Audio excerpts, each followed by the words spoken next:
सकते हैं। ये है एकदम टूल, पकड़ लेना इस वीडियो को, सारी हैबिट पकड़ लो। पहली habit, they don't wait, they act. Act का मतलब क्या है? Action changes things. ACT, action changes things. जल्दी एक्ट करना पड़ेगा, फटाफट छोटा छोटा एक्ट करना पड़ेगा। Focus thinking, focus mindset, focus goals, focused conversation. हर एक से बात नहीं करते, सारी बात नहीं करते, फालतू बात नहीं करते। धीरू भाई अंबानी छोटा शुरुआत किया, एक स्कूल के मास्टर के बेटे भजिया बेचने से काम चालू किया। करसन भाई पटेल जो आज निरमा के मालिक हैं, वो पहले साइकिल पे छोटा डिटर्जेंट घर की पीछे की बालकनी में बनाते थे, साइकिल पे बेच बेच के आते थे। नारायण मूर्ति आईआईटी के पेपर की तैयारी करी, आईआईटी क्लियर भी कर लिया, लेकिन पापा के पास पैसे नहीं थे आईआईटी की एडमिशन के लिए, आईआईटी की फीस जमा करने के लिए। अपनी बीवी के गहने बेच करके कंपनी चालू करी और आज आईआईटी उनके ऊपर केस स्टडी लिखता है। सुनील भारती मित्तल एयरटेल के मालिक, बिजनेस की शुरुआत ऐसे नहीं कर दी थी भाई साहब। ट्रकों के अंदर जहां उनका कंसाइनमेंट जाता था, उसी के अंदर सोया करते थे वो, उसी में सो के जाते थे, उसी में ट्रैवल करते थे। छोटे छोटी डॉर्मेट्री जहां पब्लिक में आकर के ड्राइवर सोते थे, उनके साथ में सोया करते थे। आपका फ्यूचर इस पर डिटरमिन करता है आप एक्शन आज क्या लेने वाले हो। मात्सुशिता कुनोस्के, इनको गॉड ऑफ बिजनेस बोलते हैं जापान के अंदर। मात्सुशिता कुनोस्के 23 साल के थे, अप्रेंटिस थे, मतलब समझो एक बिल्कुल जूनियर मजदूर टाइप। हाँ, और ये इन्होंने सोचा, इनके पास कोई फॉर्मल एजुकेशन नहीं थी, लेकिन एक improved version of light socket लेकर के आए थे ये। उनके बॉस ने बोला, नॉनसेंस, किसी काम का नहीं है, लाइट सॉकेट नया बना के लेके आ रहा है, हीरो बन रहा है तू जापान में। तो जापान में लोग चुप रहते हैं, वहां पे तो एकदम ऐसा गर्दन झुका लेते हैं। ये गया, इसने अपनी बेसमेंट में बल्ब के नए वर्जन बनाने शुरू कर दिए, सॉकेट के नए वर्जन बनाने शुरू कर दिए, बना भी दिए। साइकिल पे, ठेले पे, गली गली बेच के आता था। कौन बना? मात्सुशिता कुनोस्के। आगे चल के नेशनल पैनासोनिक, दुनिया के 10 सबसे बड़े ब्रांड। कर्नल सैंडर्स, एक्ट बोल रहा हूं, एक्शन ओरिएंटेड।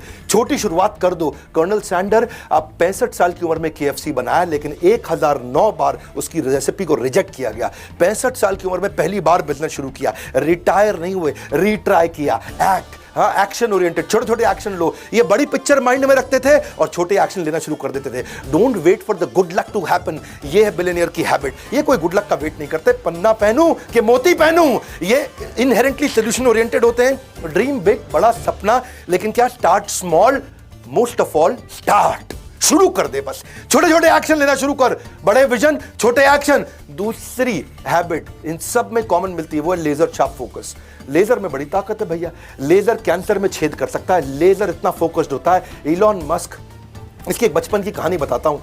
वो बचपन में ना उसके माँ बाप ने देखा है, सुन नहीं पाता है, बिल्कुल सुन नहीं पाता है। हाँ, एक कुछ सोचता रहता है, सुन नहीं पाता है। उसको डॉक्टर के पास लेगा, डॉक्टर ने कहा ऑपरेशन करना पड़ेगा। इलॉन मस्क का बचपन में ऑपरेशन हुआ, कान का ऑपरेशन हुआ, फिर भी देखा सुन नहीं पाता, सोचता रहता है, सुन नहीं पाता। बाद में समझ में आया इसका कान ठीक था भैया।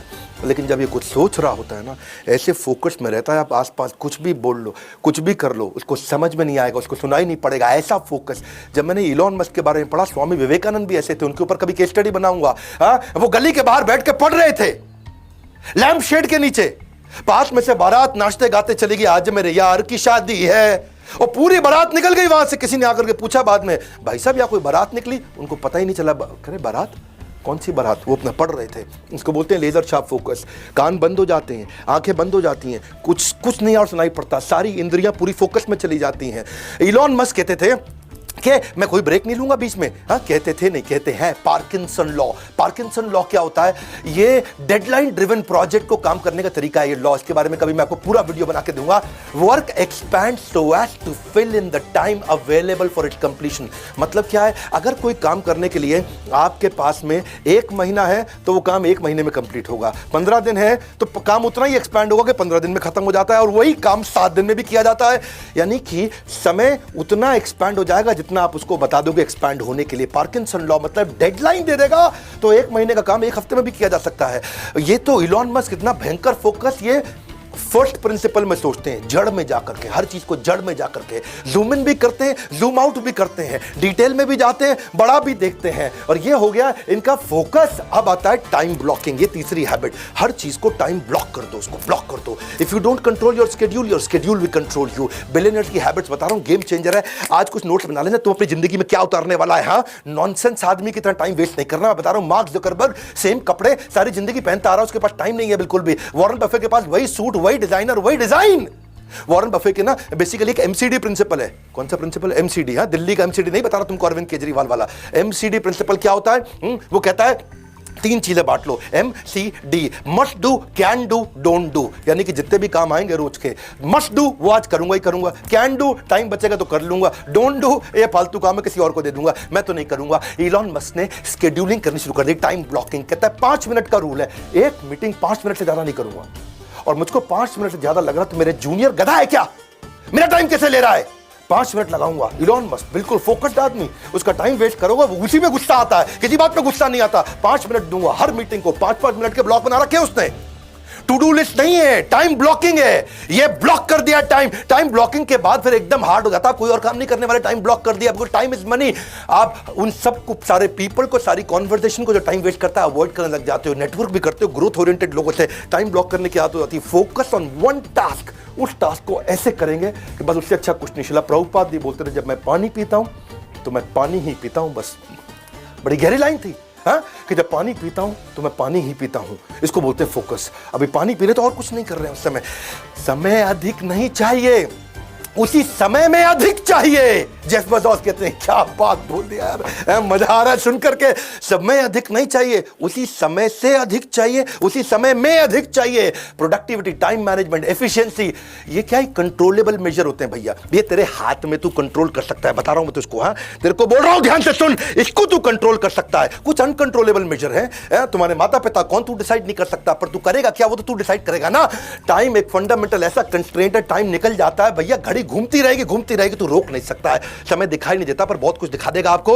व्यस्त रहना महत्वपूर्ण नहीं है, क्योंकि चींटियां भी व्यस्त रहती हैं। महत्वपूर्ण यह है कि आप किस कार्य में व्यस्त हैं। ग्रोथ ओरिएंटेड माइंडसेट, इसी को बोलते हैं। आप अपने टाइम को ब्लॉक करने के बहुत तरीके हैं। देखो, पहले तो आप समझो कि क्या आप 2-3 प्रोजेक्ट, 2-3 डिपार्टमेंट, 2-3 कंपनी चला रहे हो? क्या आप हर समय व्हाट्सएप ही देखते रहते हो? क्या आप स्ट्रगल कर रहे हो बिग पिक्चर थिंकिंग के लिए? तो अपने टाइम को ब्लॉक करना शुरू करो, वरना उसको you will lose it forever. हाँ, इलॉन मस्क को डर लगता है मेरा टाइम ना निकल जाए। Focus on growth oriented task. Time blocking के बहुत तरीके होते हैं, कभी इससे वीडियो बनाऊंगा। टास्क बैचिंग होता है। टास्क बैचिंग मतलब एक जैसे टास्क को बैच कर दो, जो एक जैसे सिमिलर काम होते हैं उनको बैच कर दो। एक होता है डे थीमिंग। डे थीमिंग का मतलब है मंडे के दिन थीम बना दिया है, मंडे के दिन पूरा रिव्यू करूंगा और कुछ नहीं करूंगा, ट्यूसडे के दिन पूरा ट्रेनिंग करूंगा और कुछ नहीं करूंगा, वेडनेसडे के दिन पूरा रिसर्च करूंगा, कुछ नहीं करूंगा। क्या मेरा डे का थीम बना दिया आपने? या फिर टाइम बॉक्सिंग। टाइम बॉक्सिंग मतलब बॉक्स बना दिया भैया, इतने में खत्म करना है। 5 बजे से पहले रिसर्च खत्म, 7 बजे से पहले मीटिंग खत्म। इसको बोलते हैं टाइम को अपने बॉक्स करके डब्बा बना के क्लोज कर दिया, इसके अंदर अंदर करना पड़ेगा काम। चौथी आदत क्या है इनकी? Value of money. ये वैल्यूज की वैल्यू करते हैं, पैसे की भी बहुत वैल्यू करते हैं। ऐसा नहीं अरबपति तो कुछ भी कर देंगे। नारायण मूर्ति, सुधा मूर्ति उनका बेटा, और क्योंकि अब बड़े अमीर लोग थे तो बेटा बोला, माँ मेरे को अपने दोस्तों को बर्थडे पार्टी देना, मैं 5 स्टार में होके आया किसी की बर्थडे पार्टी, अरे बड़ा मजा आया माँ, मेरे को भी पार्टी देने का। ऐसा सुधा मूर्ति ने बोला, बेटा कितना पैसा लगेगा? उसने बोला, माँ 50,000 रुपया लग जाएगा कम से कम। माँ बोली, बेटा इतने में तो तेरा ड्राइवर है ना, उसको अगर 20,000 रुपये दे दिया तो उसके बच्चा पड़ जाएगा पूरा अच्छे से, ये क्यों बर्बाद करता है? माँ ने उसको समझाया, एक समोसा ले ले, एक फ्रूटी ले ले, सबको खिला दे, इतने में काम चल जाएगा। वो दुखी तो बहुत हुआ माँ से, हाँ, थोड़ा माँ को कन्विंस कर लिया, ठीक है चलो समोसा के फ्रूटी के साथ गुलाब जामुन भी दे दूंगा। लेकिन आज वही नारायण मूर्ति का बेटा कहता है, माँ सबसे बड़ा पाठ आपने सिखाया। उसने अपने ड्राइवर को भी 20,000 रुपये दिए जिससे उसका बेटा पढ़ सका। मुकेश अंबानी के पास 3 प्राइवेट जेट। अगली कहानी ध्यान से सुनना। ईशा अंबानी लंदन में पढ़ रही थी, वहाँ दोस्तों पे बिल्कुल ऐसा बोल पड़ी, वहाँ पे थोड़ा किसी ने उसको छेड़ा, तंग किया, बोला प्राइवेट जेट आएगा मेरा छुट्टियों में मेरे को लेने के लिए। समझ गया, अंबानी की लड़की हूँ। ये बात मुकेश अंबानी तक पहुँच गई।